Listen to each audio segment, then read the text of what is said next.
Mommy doesn't look too well and isn't moving. Worried about my daughter, who had gone out of touch, I called, and my granddaughter answered.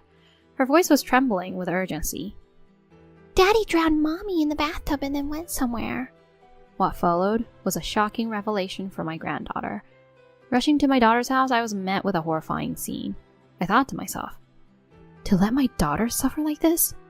That man, I will never forgive him. I gritted my teeth, determined to send my son-in-law to the depths of hell. Carla's 5th birthday is coming up soon. I wonder what she would like for a present. 3 days passed since I sent that message to my daughter with no reply. I wiped my glasses as I gazed at the family photo in the living room. I thought to myself, I wish we could see each other more often. I wonder if they're all doing well. My name is Dorothy Reed. After being widowed, I've been living alone, working part-time. I have a daughter named Jocelyn. She was always kind and excelled in her studies, landing a job at a major corporation, my pride and joy. Jocelyn married 6 years ago. Her partner, Tom, worked at a major advertising agency, an elite in his field. His cheerful and lively personality reassured me, allowing me to entrust my daughter to him with peace of mind. Soon after their marriage, they were blessed with a daughter, Carla, prompting Jocelyn to quit her job and become a full-time homemaker. The distance between my home and my daughter's family is about a 3-hour drive using the highway, not a distance that allows for casual visits. When Carla was little, Jocelyn used to visit home quite often. But the last time they came was a year ago, right after Carla's 4th birthday. I remember having this conversation with Jocelyn then. Is Tom doing well? Is he helping out with childcare properly? He seems to be busy with work lately, so childcare has mostly been left to me. But he does adore Carla. He's even known as the ideal involved dad at his workplace. I could imagine Tom being busy with work. When I told her to make sure she had support, my daughter laughed, saying, I know. According to my daughter, Tom's reputation as an involved dad had reached his superiors, leading him to be assigned as the leader of a significant advertising project targeted at the parenting generation. Wow, that's impressive. Hey, Jocelyn, now that childcare has settled down a bit, why don't you start working again? You were shining when you were working. Yeah, maybe someday. I felt a bit uneasy at my daughter's vague answer, but whether a wife works or not is a matter for that family. With that thought, I decided not to press the issue any further. More than half a year passed without my daughter visiting. I tried inviting her several times, but was turned down, so I thought I shouldn't intrude too much. Then one day, while I was out in town for a rare reunion, I saw my son-in-law, Tom, on my way to the station. He was walking and talking intimately with a young woman. However, seeing him in a suit, I assumed it was work-related and did not approach him. After that incident, I had an errand that took me near my daughter's family's home. Wanting to see them, I messaged, "Can I come over?" but received no reply. Thinking it would be okay even if they weren't home, I decided to head directly to my daughter's house. When I pressed the intercom, my daughter responded with a surprised voice. "Mom? Why are you here?" "Didn't you see my message? I was nearby and thought I'd stop by. Is now a good time?" Then there was silence on the other end of the intercom, followed by Tom's voice. "Sorry, Mother. It's a bit messy here, so I'll clean up right away." "Tom, sorry for coming unannounced. I'll wait." After standing there for about 10 minutes, the front door opened, but when I saw Jocelyn, I was taken aback. She had become so thin. It was as if the last time I saw her was a lie. "Jocelyn, you lost a lot of weight. What happened?" "I was on a diet." Then Carla came running up, saying, "Grandma!" Tom greeted me with a smile, and we went into the living room. We spent the visit chatting while watching Carla play with her toys. Tom was as affable as ever, showing concern for me, an impeccable person. At one point, Jocelyn got up to refill the coffee. I followed her and asked her while she was boiling water, "Jocelyn, you look pale. Are you eating properly? Are you feeling unwell?" "No, I'm fine, really." However, I noticed something concerning her wrist poking out from her sleeve. I grabbed Jocelyn's arm, pulled back the sleeve, and there it was, a painful-looking bruise.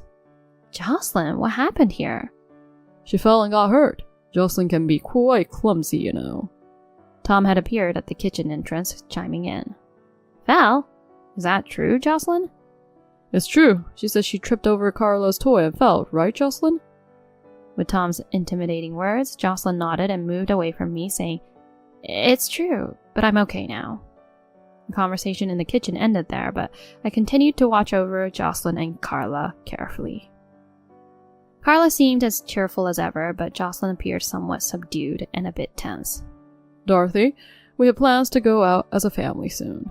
With that, I had no choice but to get up and say, "Well, I should be leaving then." On my way home, I texted Jocelyn, "If there's anything, you can talk to me about anything." Her reply was, "There's nothing. I'm happy, so don't worry." Despite the unease I couldn't shake off, I returned home. 2 months after my visit to my daughter's family, I messaged Jocelyn multiple times without a reply, and she stopped answering my calls. I thought to myself, she used to reply to messages. Strange not to get through on the phone either. Are Jocelyn and Carla okay? I wanted to see their faces to be sure. Thinking this, I decided to visit during the evening when they were likely to be home. I sent a message to Jocelyn saying, "I'm coming over now," and left around 6 p.m. On the day, I stopped at a service area and called Jocelyn again. This time, Carla answered the phone. Grandma? You know, Mommy's turned a strange color and is moving. Startled by her words, I asked my granddaughter as calmly as I could, "What are you saying, Carla? Is Daddy there?" Daddy put Mommy in the bathtub and then went somewhere. What should I do, Grandma? Mommy won't answer me. Hearing the desperation in her voice, I realized that this was no small matter and hurried to my granddaughter's side. An hour later, when I arrived at my daughter's house, I was speechless. Opening the front door, I was met with a horrific scene. The house was a mess, with vases and dishes broken and left as if a burglar had entered or someone had rampaged through. Grandma, this way. Come quickly. Startled by my granddaughter's call, I hurried to the bathroom where she was. There, my daughter Jocelyn was in the bathtub, still clothed and lying on her back. "Jocelyn, stay with me!" I hastily reached into the bath, but the water was ice cold despite it being the dead of winter.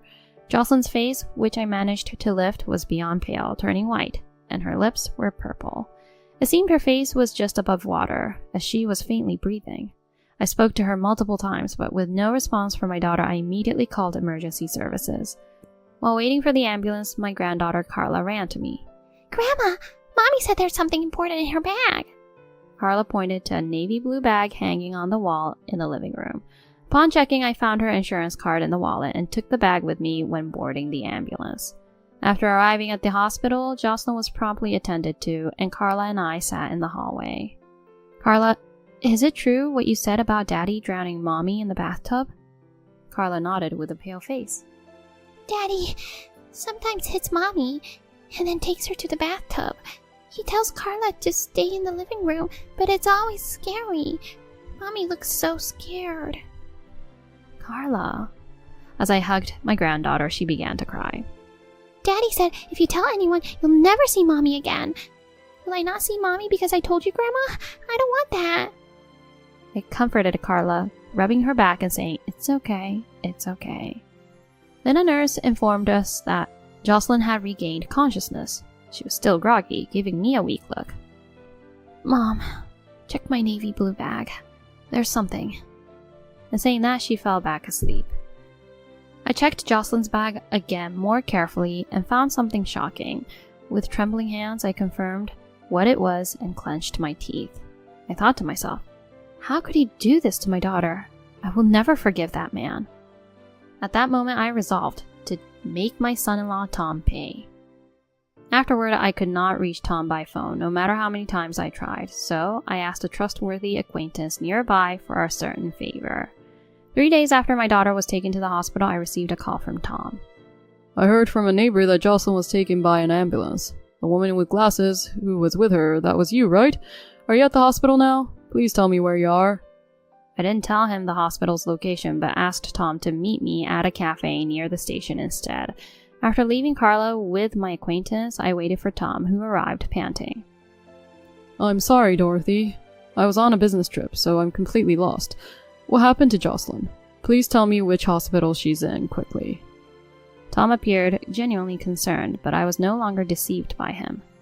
I heard everything from Carla. You did something terrible to Jocelyn, drowned her in the bathtub, and left. How could you do such a thing? Tom muttered, What? and then laughed nervously. Oh, Dorothy, Carla said that?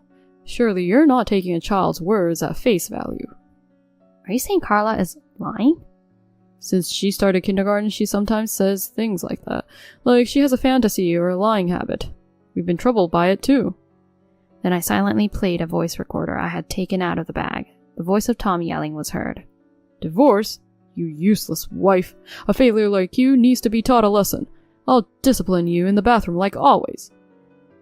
And other unbearable verbal abuses were recorded, followed by the sound of splashing water and Carla's crying. As Tom's face turned pale, I stopped the voice recorder. What is this? Jocelyn had recorded everything that day. Maybe she anticipated this would happen, though I doubt she expected to be rushed to emergency. What? She did such a thing? This is outrageous. Finally, showing your true colors, aren't you? Tom looked frustrated, but then he tried to calm the situation with a soothing tone. Now, Dorothy. This is ultimately a matter between my wife and I. It was just a quarrel that happens normally. Don't you think you're making a big deal? It's bad for Carla, don't you think? This isn't the only evidence. There's also this. What I spread out on the table were photos that definitively proved Tom's infidelity. Pictures of him cozying up to a young woman, entering a hotel, and more. The woman was someone I had seen on the streets a few months ago. Jocelyn also did this? As Tom scrambled to gather the photos, I explained calmly. She had a detective follow you. The other woman is apparently a colleague at your company, right? Moreover, Jocelyn kept a diary. What? Jocelyn's diary detailed how Tom had been controlling since the beginning of their marriage, forbidding her from working. It also mentioned that his behavior became strange after he became a project leader a year ago, and when she confronted him about it, he hit her for the first time. Since then, he had been treating her terribly under the guise of discipline, telling her that if she didn't want Carla to get hurt, she had to obey him. She was also forbidden from contacting me, and her phone was checked daily. However, Jocelyn was gathering evidence for a divorce while pretending to comply with Tom. The evidence is finally all together, so I'll bring up divorce today. That was the last entry in her diary. You got furious when she asked for a divorce and did something terrible. Then you left her in the cold bath and went to your lover. Isn't that right? When I pressed him hard, Tom defiantly justified himself. I'm smart and competent. Everyone says I'm the ideal dad. I'm providing for Jocelyn and Carla, making a happy home. Are you going to destroy that over something trivial? At this point, I could no longer contain my anger. Jocelyn was anything but happy, and Carla having to watch her mother be mistreated? I will not forgive you. You'll see hell for this. Then Tom, face red with rage, shouted back at me. You old hag, what can you possibly do to me? I've already done what I can. To the bewildered Tom, I explained that I had mailed the audio of that night and the evidence photos of their affair to his workplace. What? What did you say? Just then, Tom's phone rang. As he answered, his face turned increasingly pale. It was my boss. They're removing me from the project. You really did it, huh? I'll get you for this. With his face twisted in ugliness, Tom yelled at me. I calmly took out something from Jocelyn's bag. This is Jocelyn's wish. Please, sign here. It was a divorce document, already signed by Jocelyn. Don't joke with me, I won't sign this. I won't let them go. Watching my son-in-law start to tear the divorce papers, I sighed. Then, we'll see each other in court. I'll make sure you divorce my daughter, but first, you'll have to pay for your crimes. What? I had someone call the police as soon as you showed up at this cafe. They'll be here soon, so just stay calm. Tom then began to tremble, turning pale. You've even called the police? What do you think will happen to my career? I don't care about that. I will never forgive what you've done. Never show your face to me, Jocelyn, or Carla again. The police arrived and Tom was taken away shouting. Afterward, the divorce was finalized. Tom was arrested for his terrible treatment of Jocelyn. He was eventually fired from his job after being found guilty, thanks to my complaint. The affair partner left the company after becoming uncomfortable with the rumors. Tom is still undergoing trial, cut off by his family with no one to help him. Jocelyn, now recovered, has sued both Tom and his affair partner for $20,000 each in damages. As for us, Jocelyn has returned home with Carla to my house. Recently, Carla has started smiling again, and Jocelyn has found a job living life vibrantly. We're looking forward to enjoying our family's future, supporting each other through everything.